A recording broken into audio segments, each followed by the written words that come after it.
The strangest YouTube channel I've watched wasn't some unintelligible mess or some cryptic failed story. On the contrary, it was so unabashed with telling its narrative, it makes you wonder about what's going on in the creator's life. Buckshot Fantasy joined April 26, 2025. It's a series, we'll call it, centered around a character called Makita, or Mickey, or Mikey, and it's a great showcase of what the heck it means that we have the internet. Do you remember what YouTube's slogan used to be? Broadcast yourself. It's a great slogan because that's what YouTube was used for. For its first years of existence, just about anyone could get their name out there. Any one person from any one background. Regardless of limited means, anyone could tell the story they wanted to, for anyone else to witness. I find that a net benefit, but it's the case when independent artists are able to tell the stories they want to. They're not all very comfy experiences.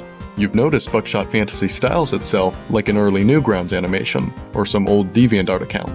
Especially for folks with nostalgia for the style, I'll say it's quite adorable. It's cozy, it's cute, harkens back to a simpler time. It creates quite the dissonance in your mind for when Makita starts dying in many violent ways. It pulls the wools off your eyes early. This is not a fun, wholesome channel. What it is a loosely connected narrative about a young guy who's just a little bit troubled, with 6 videos thus far, and more planned to come, plus a website where one comic strip can be read. In a great flexing of an independent artist's abilities when given the opportunity, this series goes to very dark, very personal places. Which is why I'm putting up a warning now, of blood, gore, death, violence, oodles of dark themes in general. While I'll blur what I must, it holds no punches. Which leads me to discuss how I'll be doing this. We'll look into each episode in order, what happens in them, and what the heck I think it all means, if it means anything. That said, if I wanted to show you the tone this series will take moving forward, I could just show you this title and thumbnail. Murder on My Mind is the first video uploaded to the channel, May 4th, 2025. It's on the shorter end of the bunch, and the video description states, one of many. We see this guy, who we later find out is Makita, sitting on a couch, in a house, and in the passenger's seat is a gun. He's watching news. The killer of a young boy is still on the loose. 18-year-old high school senior, blah blah blah. Though if Makita's bothered by anything here, it's his ugly police sketch. Makita explains his motives. He had a good reason. That boy said he was his only friend. He had it coming when he learned he lied. And who's he talking to? Do it, Mikey. Pull the trigger. Oh, that's when the police arrive and demand Makita to leave the house with hands in the air. But Mikey listens to the gun instead. In the comments section of the video, people have talked about how scarily real this feels, as if this channel is gonna show up on a YouTube killer documentary one day. After all, what are we supposed to think? There's no telling if this is a joke, a commentary, or some twisted fantasy. It's a point I'll be returning to often. An important trait about this channel is, it doesn't break character. Not in descriptions, not in community posts, not in comment sections. That character being Makita himself. These are meant to be animations about his life. And as personal and grotesque they are, it can be hard to tell whether it's a character at all. I'll get this out of the way now. I personally don't think Buckshot Fantasy's creator is Makita, certainly not as presented. I believe this channel's an artistic project, probably inspired by the creator's life thoughts and experiences, but still mostly dramatized and fabricated. I think this, if anything from my own conscience, I want to look at this series for the artistic merit it has, not as warning signs. So that's how I'll be treating this from here on out. That said, Murder on My Mind may be the least like any other on the channel, though in all fairness you could make an argument for any one of them holding that title. Despite that, there's an overarching narrative which still strings them all together. To showcase that, let's discuss video 2. Releasing in no time, May 5th, 2025, it's the shortest in the series, at 44 seconds, with a description reading, I'm gonna be so late to school. We see Makita browsing the interweb at what seems to be nighttime. He's listening to Mary by Alex G. Good choice, kid. And proclaims he'll put it on loop until he's sick of it. That's when something seems to open his door. We cut back from the darkness to Makita walking out calmly, backpack on his shoulders, running into a dead body outside his door. This is blurred, but that's Makita on the floor there with brains everywhere. You may have begun to notice a pattern forming, of death and violence and gore. At least one of those three show up all the time. Hell, if it applied, you'd say it's where most of the budget is going. Even worse, this theme is really damn unequal. Makita gets the whole brunt of it. Which brings me to a point you may have been screaming at the screen about for the past minute. Makita died. What's the deal with this video? Well, I hate to spoil, but Makita dies at the end of most videos. This will become more apparent the longer we go, but the universe of Buckshot Fantasy doesn't work like ours. It doesn't tell a story where one plot beat leads to the next, leads to the next. It tells stories about Makita, and the themes which follow him. I find things in this world to be much more representative. Some things that can't happen, do happen. Notably, as another peer into Makita's psyche, things talk to Makita that shouldn't be able to. We saw that with the gun, and we'll see that in most videos moving forward. But in the gun's case, it seems clear this is just a representation of Makita's darkest thoughts. Similar to Makita being able to react to his own death, and seeming incredibly unfazed, the whole ending chunk of the video, in general, is odd. It's the video that attempts legitimate horror the most, in an obvious something lurking behind the door. I wonder if it's meant to symbolize Makita himself? After all we've seen so far is Makita ending his own life with a blast to the face. You'll find Makita has developed a unique relationship with death, but that piece of him is much more explored in video 3. To tangent slightly, you'll notice the aspect ratio of this video is 1:1, a square, unlike any others. Take Murder on My Mind for example. It's a ratio of 3:2, same with Web Surf Center. One that comes later, however, summer of 2014, certainly gives the feel of 3:2, yet it's mere pixels thinner. The video following, 6 Feet Under, has a ratio more like 4:3, but then the newest video on the channel is ever so slightly thinner than that. I would be floored if this meant anything, but I figure now is as good a time as ever to bring it up. But I can say for this video, it does wonders to give it a differing atmosphere. Releasing May 10th, 2025, we start with Makita opening the fridge, where there's nothing but a fly, which calls him a pathetic excuse of a human being. But as usual, Makita expresses nothing. We finally get to see his dad. I'd call him a dead ringer, but that'd just be an insult. He berates Makita, not about a lack of food, but a lack of beer, throwing a bottle at his head, telling him to suck it up and demanding he drive to get more. In this drive, he listens dead-eyed to a song he really likes, but he can't have nice things. So he gets Final Destinationed? Then, he walks up to an open grave, his own grave, saying he misses Mikey. Not a day goes by where he's not thinking about him. No one understood him like he did, or even bothered to try. To think he would die in such a way. He loved Mikey, but now he belongs with the maggots. This marks the third time Makita's died, and the first where we actively see his return, to then talk about himself in the third person. Is it himself? I should briefly talk about his name, because here is where we finally get an actual name for him. But just as much as Mikey, his name becomes Mickey. Mikey with an E, or Makita, even Michael. Why do I call him Makita? We've got to go on another tangent. Somewhere in July, Buckshot Fantasy created a website called Tidamoptum, Total Death and Misadventures of Present-Day Makita, where a single comic strip lies to this day, called Restart.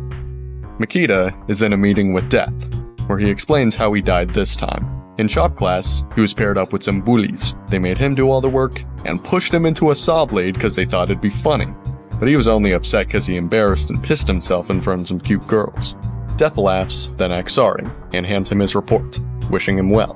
Makita asks about this person we never hear about again called Goma, who's apparently doing fine now. Then he walks through a door, which leads him back to shop class. A friend looks glad he's back, while one of the bullies says to throw him back on. You know, I found it important to bring this up now, to explain some of Buckshot Fantasy's narrative. Honestly, it created just as many new questions as it did answer old ones. I take it as an in-universe explanation for Makita's resurrections, though for all I know this could be a very different canon. An idea this gave me was that maybe each variation of the name Makita is technically a different Makita, a resurrected one. Unfortunately, a later episode shows a nameplate change from Mikey to Mickey mid-scene, so perhaps not. In other words, my best guess is that name changing means nothing important. There comes that issue in trying to explain everything in this story. Things are figurative. What does it mean that Makita gets to talk about himself as a was? It shows us how Makita thought about himself. He misses himself, probably a him from a time long past, seemingly content with himself belonging to the maggots now. Because a very big aspect of his personality is very little self-worth. His own tombstone, for crying out loud, states, "Cared by absolutely no one." But that theme is expanded upon much more in video 4. Releasing May 26, 2025, this is my favorite video on the channel, because it might actually be the most different one of them all, but really, given its astronomical 4-minute length, it has room to tell a full story with a beginning, middle, and end, with twists in character development, with a description stating, "Damn rat." We'll be the judge of that. We see the Wonkers establishment. Makita's behind the register being reprimanded for putting lettuce on a burger, and he appears to lick a bit of the spit coming from the other guy. Another worker then says he'll handle things while Makita remakes it. In the back, Makita is a little unhappy, does some unpleasant things to the burger, and serves it back to them. We then see Makita sitting outside alone, next to a big rat friend. Here is where we get perhaps the deepest look into Makita's psyche. It's almost as if the world is out to get me. I can never be happy because the slightest inconvenience makes me mad. Mad to the point I become destructive. I explode. After my fits of rage, I regret everything I do. I can only sit there and look at the mess I made. I'm hopeless. I hope I'm making sense. Thanks for listening, it really means a lot to me. A lot. Though you are pretty big for a rat. Because I'm a figment of your imagination. Makita then wakes to a lovely sight of a rat biting his arm. It's strange. Typically when something speaks to Makita that shouldn't be able to, it doesn't help him at all. Though here it seems to have all been a dream. While Makita certainly didn't need the rat bites, he did seem to need to vent. And that explained a hell of a lot. I don't care to diagnose characters with specific disorders or mental illnesses. Things are always more nuanced than that. But I will speak from my experiences. Makita has terrible issues with self-worth. You may be fooled by his near-constant dead-eyed expression, but he feels emotions as strong as anyone else. He just bottles them up until he inevitably explodes. It's something he despises himself for, and everyone's left to pick up the pieces afterwards, while he has to watch. Makita's now in the hospital. A friend is checking up on him. In an understandable move by karma, he's now got jaundice. I think this friend is the same worker from earlier, but this guy genuinely seems to care for Makita and his suffering, while said Makita just cries about dying a virgin. What do you think the friend does next? I can help you with that. Makita declines. It seems this guy might have a little crush, and the jaundice will not stop him. But that's where the video ends. Jokes aside, it's here where the theme of self-hatred is least disguised. We've gone over how it can hurt him through exploding, but just as much, it blinds him to the good he has in his life. Makita doesn't have to like what the friend said, but he has one who cares enough to check up on him, and all Makita can focus on is his regrets. It seems meaningful that we don't see Makita die in this one. Well, he probably will, but it's not during the video. That, along with many other factors, is what makes this one really stand out, and feel like a genuine reflection of the creator's life. And for that, I must give its props. I called this video my favorite on the channel. That's not quite true, but it doesn't feel right to give any sort of positive connotation to video 5.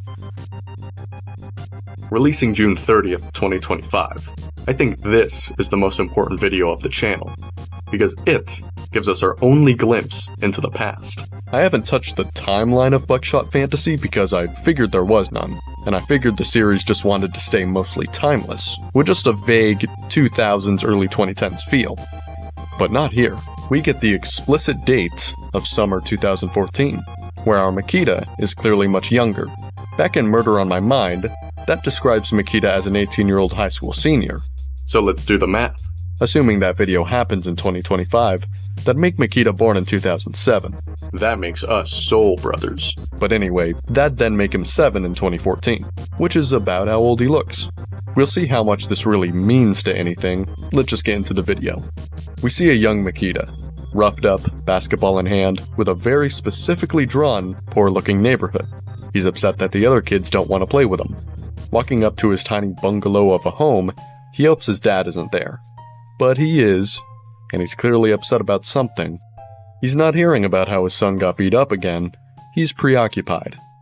When he tries to get out of his own head, all he can let out is, It should have been you.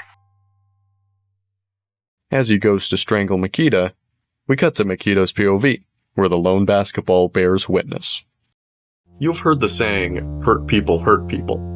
Now imagine a guy who's gone through too many tragedies in one lifetime. At first, he just wallows and keeps it inside, but it avalanches into outward violence. Was I describing Makita or his dad there? Your choice.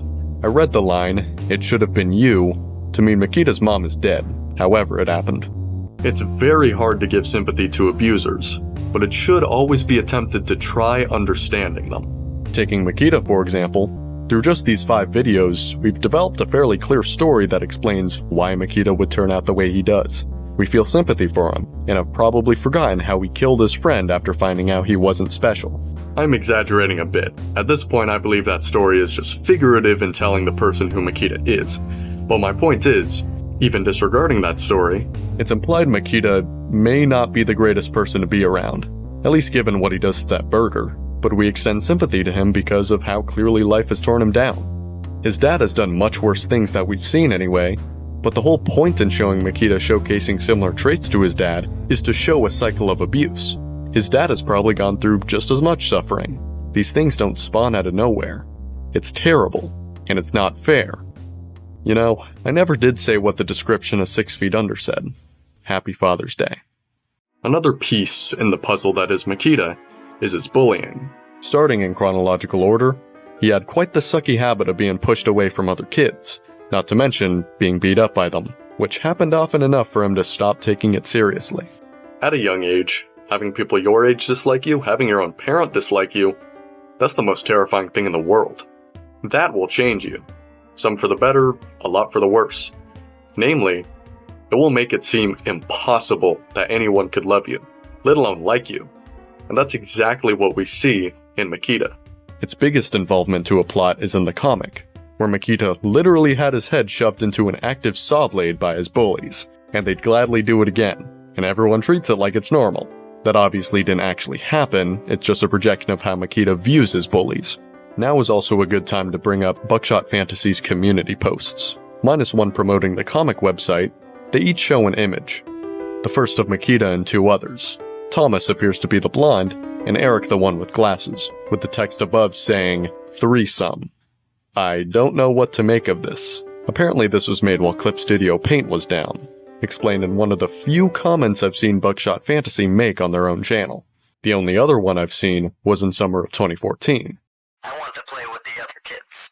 In the comment section of all places, not even the description. In fact, there is none for this video. That comment is meant to be your takeaway from the video. But back to the community posts. The next accompanies the text, ringing in my ear, where a noose is telling Makita how people look at him with disgust. This one is self-explanatory. It's worth mentioning I know of at least one post that was deleted. There was probably more, but it's a theme that the community posts don't seem to be showing portions of video, all except for the last one. The last one calls itself a spoiler, and we see the return of Thomas holding a gun. It seems they had a bad run-in with a few people, and Thomas is demanding they get revenge. It's strangely refreshing to see someone matching Makita's insanity, but aside from that, and with its respective video not out yet, this image is surprisingly not substantial. While we don't know their exact relationship, characters like Thomas and Eric, some of the very few people in this world actually given names, seem to be friends with Makita. Who knows where they'll end up in the story. Before the final video, I shall bring up one more tangent. Sound design. With 5 videos under our belt, a clear style has been formed. That is, no music, no voice acting, sound effects sparingly. In Murder on My Mind, for example, the only noises that ever come out of the video is the click of the gun and the blast. It's the kind of style that suits jump scares very well, but in its place, it just lets moments hit even harder. With all that said, we have finally filled up our toolbox with everything we need to tackle Video 6. The description goes, I had a dream where I was a prisoner of war. I pledge allegiance to America, October 7th. There was a community post Buckshot Fantasy deleted, coming after the one with Thomas. Something about the creator going into the army? I don't remember specifics, but I don't think he was happy about it. My guess is he might be from a place with forced conscription, which obviously isn't the United States, but if you remember in the description of that video, it says October 7th. You can conclude what you will, but let's get to the actual video. Makita's in a very advertised room with United States imagery everywhere. We see he's signing a contract to enlist. While the recruiter does everything he can to tell Makita what he's doing is good, Makita just knows he's here because he feels there's nowhere else for him to go. And then, the poster of old Uncle Sam starts speaking to him. We need people like you, Michael. Leave everything behind and join us. And poor Makita's just happy at the thought of anybody needing him. I'm definitely not gonna regret this. Yeah, this ain't surprising. He's been imprisoned by some terrorist organization. And the Arabic reads, "The United States has not agreed to our agreement. That was your final warning. You didn't keep your promise. We do not pledge allegiance to America." I thought about considering this one the most standout of them all, but Makita returns to dying at the end. How nostalgic. But seriously, of all the videos, this one feels the most like commentary. Obvious about sending young men into the military, but commentary nonetheless. However you may feel about the subject matter, the video itself tells us the most about the creator's philosophy to making media. Our story maker dreamt they were a POW, and made an animation about it. It's relevant to the creator's life, but it's far from vaguely reenacting actual life events. Furthermore, as the video seems focused on his political message, it doesn't really tell us anything new about Makita. Get this, Makita feels like he has nowhere to go. Makita wants to feel needed by others. Makita has a bad habit of dying. Nothing I couldn't have guessed. Other themes such as the umbrella term of Makita's issues also appear here, as they always do. Remember when I mentioned YouTube's old slogan, broadcast yourself? The internet lets anyone from anywhere tell their story, for someone from somewhere to witness. It's an incredible thing, but even more incredible is that, in the 30-odd years the internet's been widely used, it's gotten old enough to refer to itself. Why does Buckshot Fantasy series invoke 2000s internet animation nostalgia? There's your answer right there. Nostalgia. It's cozy, and cute, and simple, and leads people to falling in love with these characters, and it uses that. The juxtaposition of a fun cartoon that harkens back to your childhood, with genuinely troubled people, death, gore, and violence and dark themes of all sorts, it reels you in with the aesthetic, and makes you stay for what it actually says. Which is a lot. The whole Buckshot Fantasy world centers around Makita, a very troubled young man who's gone through too many tragedies in one lifetime. However the creator is doing, I'm glad I got to peer into their psyche, for even just a few minutes.